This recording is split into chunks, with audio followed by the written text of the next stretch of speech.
You know, I always say what? You never go broke taking a profit.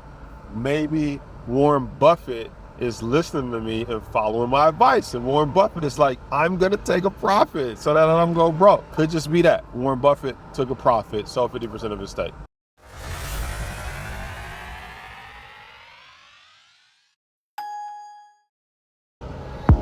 Hey, welcome back to the 5 Year Millionaire podcast. This is the Rolls Royce Diaries edition. Haven't done one of these in a while where I'm driving in the car, set up the camera and the mics and talk while I'm driving. So if you're listening to the podcast, obviously you won't be able to see that I'm actually driving, but you might be able to hear there's a guy cutting grass right there. There might be some wind. There may be some horn honking. But at any rate, we're going to have some fun today and we're going to chat while we're in the car. So I was thinking about this while I was driving, like, hey, what did I want to talk about today? And as of right now, like, the market has recently sold off really, I don't want to say really big, but the market had about, let's just say a 10% pullback. The market had a 10% pullback. And there's so many people that is freaking out about it. Like, oh my gosh, the stock market is down. Maybe the recession is here. This is the end. And I'll admit the drops have been pretty steep, right? The market dropped like 100 points, shot up 50, then dropped 100. So we had like multiple day 100-point drops in the S&P 500. We had 800 to 1,000-point drops in the Dow Jones Industrial Average. And I don't want to say that that's normal, but I do want to say that people act as if the stock market is still not one of the number one ways to build wealth. And when these drops happen, you have people come out of the woodworks. Well, there's a couple types of people. You have people who are not in the stock market who come out of the woodworks, and everybody wants to profess, this is why I don't invest, this is why I don't trade, this is why I'm not in the stock market. I saw somebody that posted, like, I don't know, it's like Chanel purses don't drop or Hermes purses don't drop 20% in one day. And it's like, okay, I get it, but your Hermes purse probably doesn't go up 200-300% in a year for over every, multiple years either. So we got to take the good with the bad. And if you look at the long term of the market, long term it goes up. But I'm not sure why, as a people, we like to sensationalize the drops or the negative parts when it happens. And that's one of the things that bothers me about the news, is that they want to post these sensational headlines. Is it over? Did you lose your entire account? You may not be able to retire. It's like, chill out. Because the facts is the market is up about 30% or more on the year. And so if that's true, when we give back 10%, I don't have the numbers in front of me. I'm just kind of spitballing the numbers. Maybe the market's up 20% on the year. But if that's true and then we give back 10%, we're still up 10% on the year. And nobody talks about that part. We just talks about this short little window where everything's sold off and things are down. And so that's one type of person, which is the sensationalist, whether that's the news people or the people who never invested in the stock market, who now all of a sudden want to talk about, this is why I don't invest in the stock market. It's like, shut up. Like, you don't come out the woodworks when you missed out on the last 500 to 1,000 point run up in the market and say, I should be investing, but they want to come out of the woodworks when things go quote unquote bad. Now, the second type of person, so you got the sensationalists, you got the people who come out and finally want to say this is why they don't do it when the market is down. Second type of person is you actually are a trader, you are in the market. And these are the people that I really want to speak to, which is when the market is down, you start to sometimes doubt yourself or think that investing isn't for you. And there's a couple things that I think is important for you to think about and make sure you have a game plan for, especially if you're brand new to the market. So number one, I've been preaching this for years. I preach this on all my YouTube videos, my podcasts. I've been saying this for so long, which is the market moves three ways: up, sideways, and down. Most people only know how to make money one way, and that's if the market goes up. Well, if you assign 33% probability to those three different ways, that means you only know how to make money 33% of the ways that the market can move. The other 67%, which is sideways and down, you don't know what to do. You're frozen, you're stuck. You're like, I'm just watching my account bleed out. And this is where options come into play. This is where having put options for protection, for insurance on your account comes into play, because when these big drops come, that insurance policy kicks in and limits your loss. It limits how much your account is down.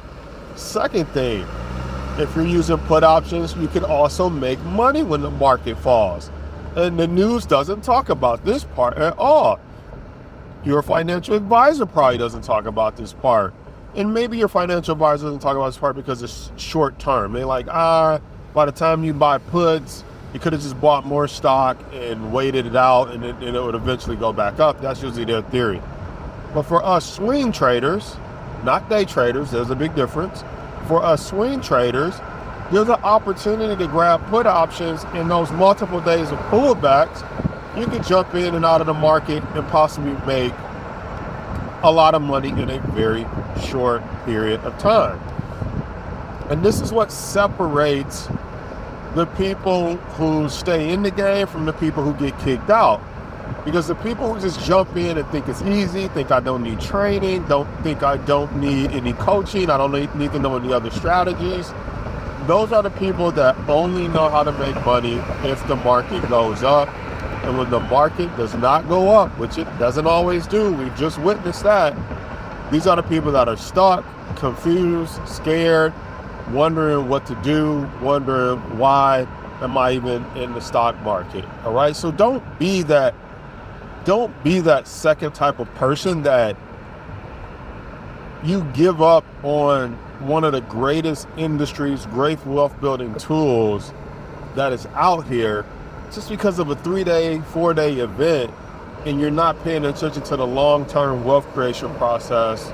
You're not paying attention to using this as a learning opportunity to say, okay, what strategies could I have deployed to have protected my account? So I want you to think about, how can I get coaching? How can I get training? How can I have insurance for when these quote unquote black swan events, I don't know if you can call this a black swan event, there's really no news around it, but when these events happen, now you may say, well, Jason, why did the market sell off? Listen, nobody knows, but when the market does sell off, the news people grab at straws to look for any reason. So first reason you could say the market sold off, they were like, oh, it sold off because Warren Buffett sold 50% of his stake in Apple. Well, I mean, what does that got to do with the rest of the market? So I guess it's like, well, maybe Warren Buffett knows something we don't know. And maybe if Apple's one of the great companies, why would he be selling 50% stake? And if things are going to get bad for Apple, maybe things are going to get bad for everywhere. Not necessarily true, guys. We don't know if Warren Buffett sold 50% of his stake in Apple because he just made so much money over the years.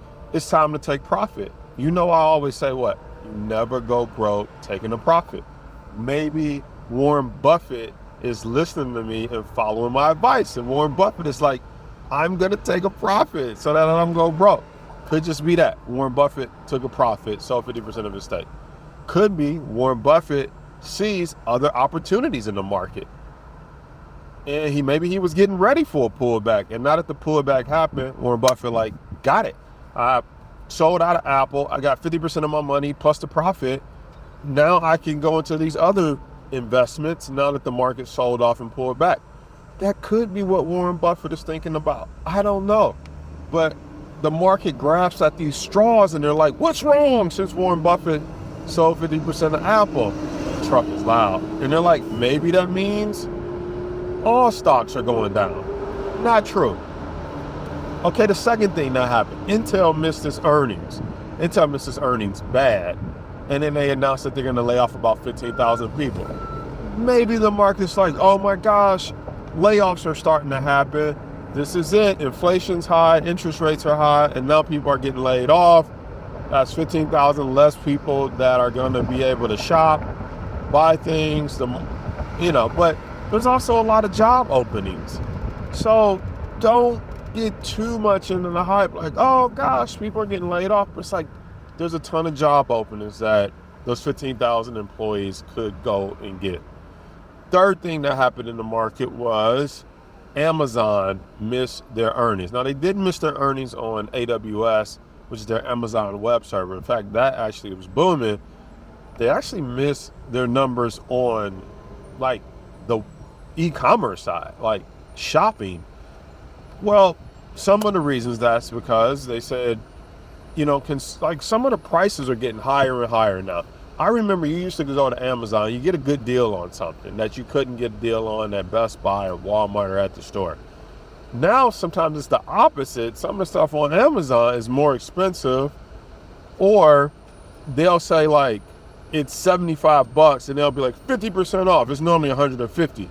They never sell it for 150. They always sell it for 75. So they're starting to play these games where it's like, get it for 50% off. It's like, it ain't 50% off. It's always $75. So they're starting to play these little games. And I think the consumer is just like, look, I'm stretched in, food cost is high. If I buy a car, interest rates, the payments on the car are more expensive. If I buy a house, it's more expensive.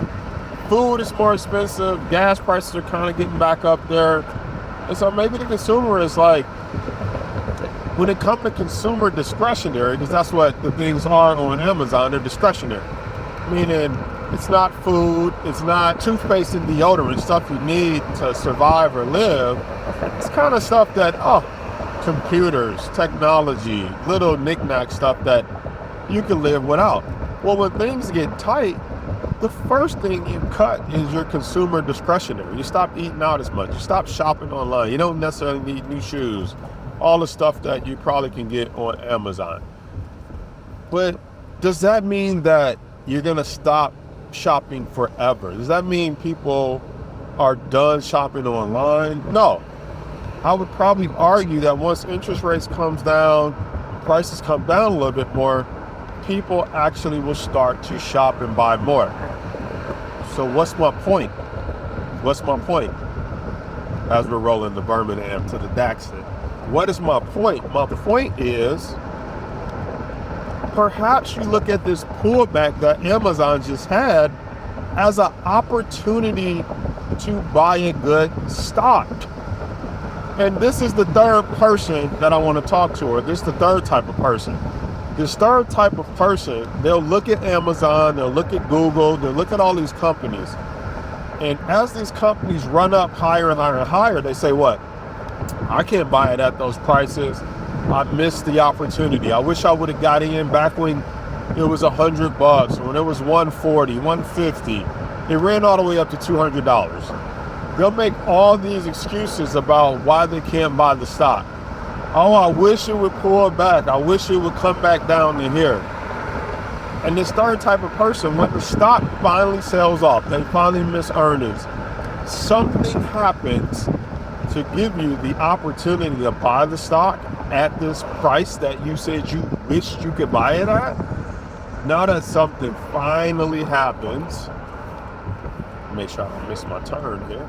Now that something finally happens to give you the opportunity to buy the stock at the price that you wish you could buy it at, now you're like, what's wrong with it? How much lower can it go? I don't know if I should buy right here. It's like, okay, well, before the sell-off, before they miss earnings, you loved it. They miss earnings, the stock sold off, the overall market sold off. Now all of a sudden you don't know. You don't know if you can trust Amazon. You don't know if you can trust Google. You don't know if you can trust Apple.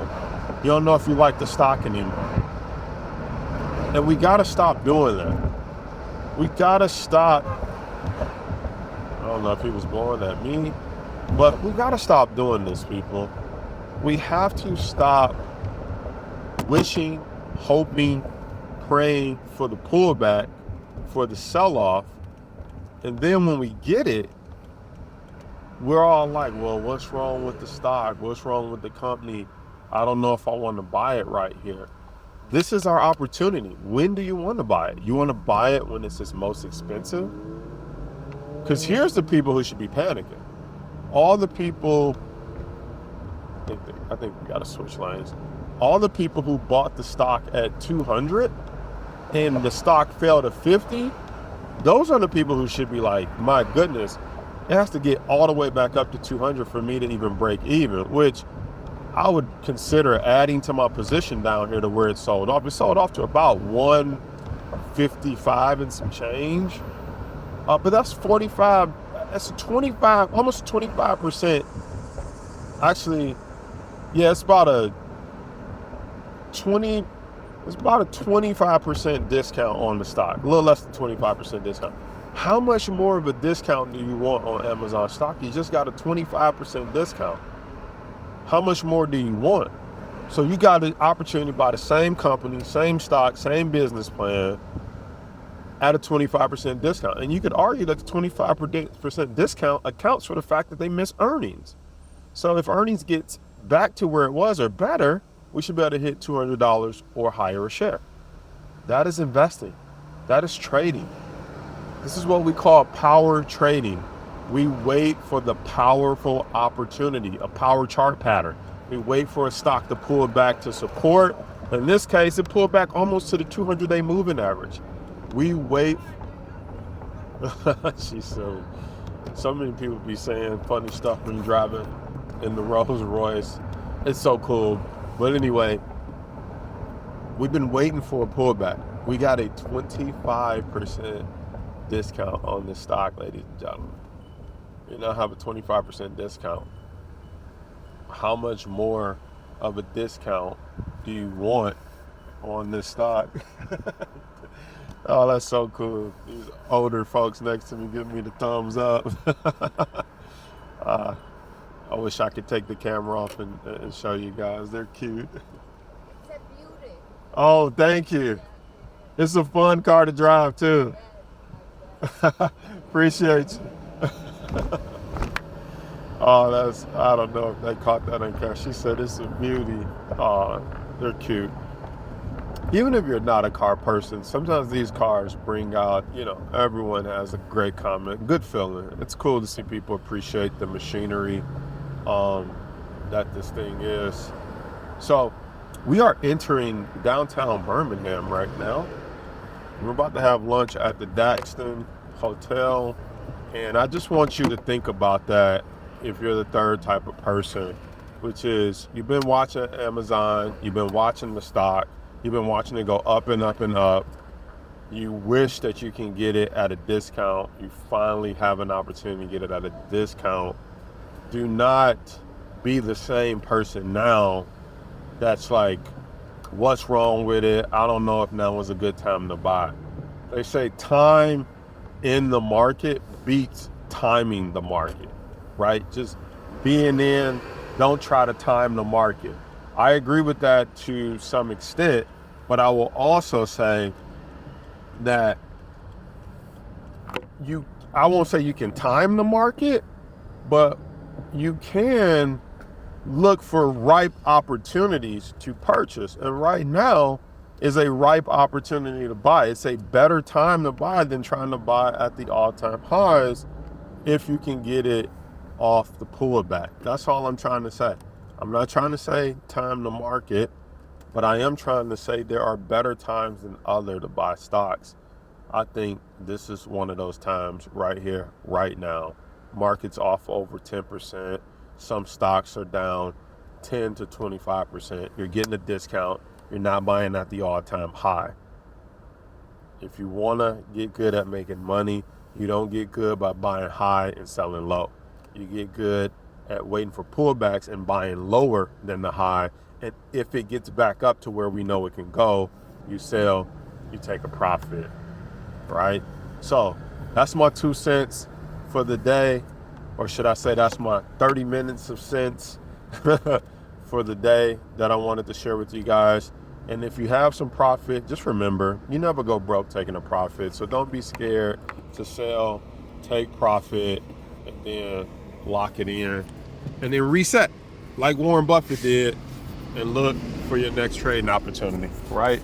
So until then, I'll see you on the next episode. Be sure to give this a thumbs up or a like if you're watching on YouTube. If you're listening to the audio version of the podcast, share it with somebody who needs to hear this. And also just let me know. I love some feedback. Do y'all like the driving and walking editions where I get out of the house, have some fun in the car, do the podcast, change up the scenery? Let me know. I need your feedback. I'll see you on the next one. I'm signing off saying, remember, you never go broke taking a profit. Peace. Let's park this bad boy and then head to the Daxton. This parking structure full today. Can I take this corner spot? It's handicapped. All right, maybe we go all the way up to the roof. Or we park next to this Benz. Nope. I can't park next to that either. We'll hit the roof, I guess. All right, we park.